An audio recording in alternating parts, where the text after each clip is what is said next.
Hey peeps, this is Minority Health News, and I am going to tell you my story. This is my story time. This is the first part of my story. It's going to be 3 episodes. Okay, my story, my heart story, and how I became, um, how I started Minority Health News was when I was in college. We had a project that we had to do. Um, our final project was getting medicines, listing their names, listening the scientific name and the uh, product name. We had to do 25 of them. And what happened was we were talking, me and my class were talking, and some of my class, most of my classmates were African American girls, and they were saying, how their aunt or their uncle would carry their medicine in plastic bags to the doctor because some back in it was a phase that the doctor would ask you what your medicines were, and sometimes they would take their medicine and they would take them back then they would take them back in plastic bags to the doctor, and he would sort them out, and he would find out which ones had the same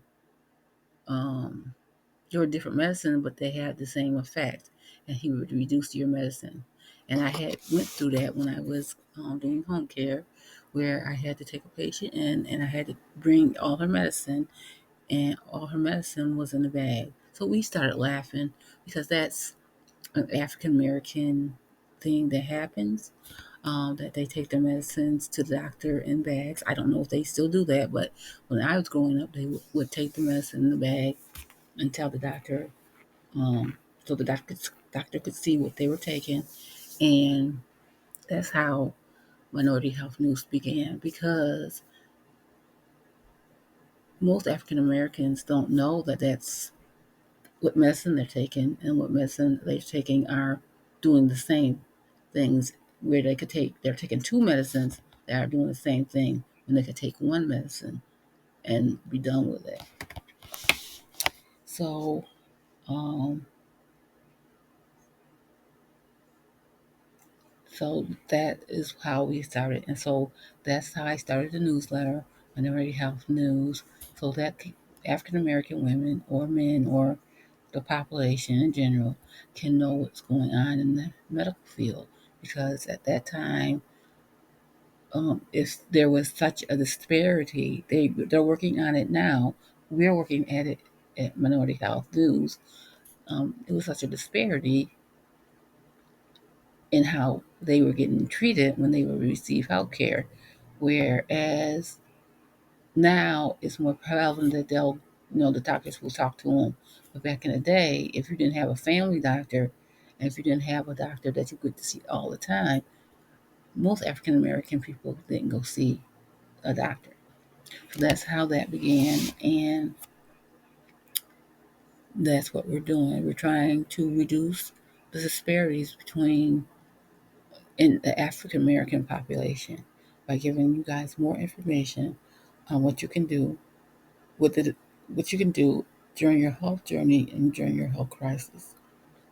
And that's why I formed Minority Health News. Plus, I went through it years later. I did not know that I was going to go through the uh, same thing that most African Americans have talked about for years.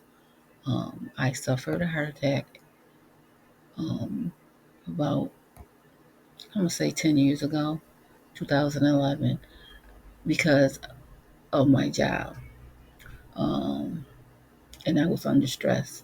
I mean, stress was deep, like in my pores, and I would literally get sick because of the stress. But this one time, I had chest pains, and I had to go to the doctor, and they diagnosed me at that time. Well, at that time, it was a heart attack, and I remember how I felt as a healthcare professional. I don't know what's out there. I don't know who I can call. I don't know how to get healthy. I didn't know where to start, and I was a healthcare professional. So I said to myself, how how does someone get through the healthcare uh, genre if they don't know um, how to do it or where to get the services they need?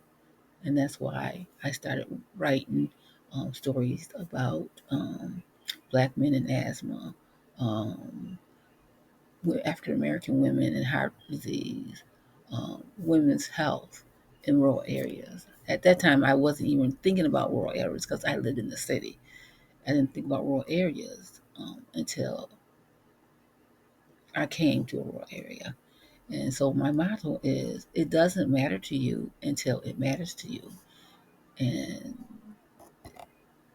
that's what happened to me. It didn't matter. I didn't care about who was sick. I just knew that there were a lot of African American people that had diseases that they had diabetes wasn't even a thing in even it was always a thing, but I didn't know it wasn't an important thing in the African American community.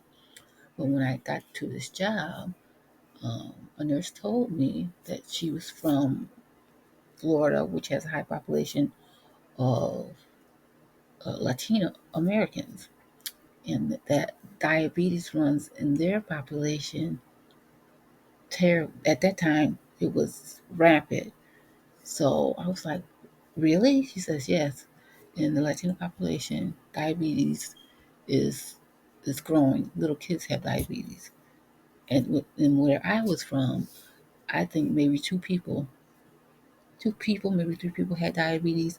Only people that had diabetes were older people. Only people that had heart attacks were older people.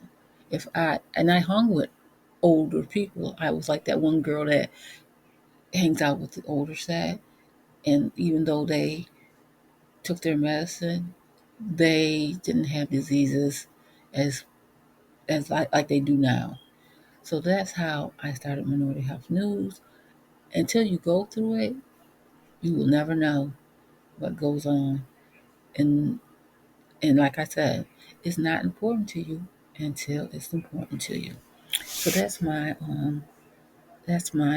story. So I'm putting it out there. This is my first story. I had a heart attack. I got a diagnosis of heart attack. I got my aspirin.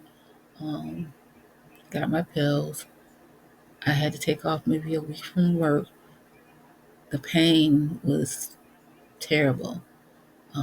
So that's what happened to me. It's very important that you get treated for a heart attack. I'm glad somebody was there.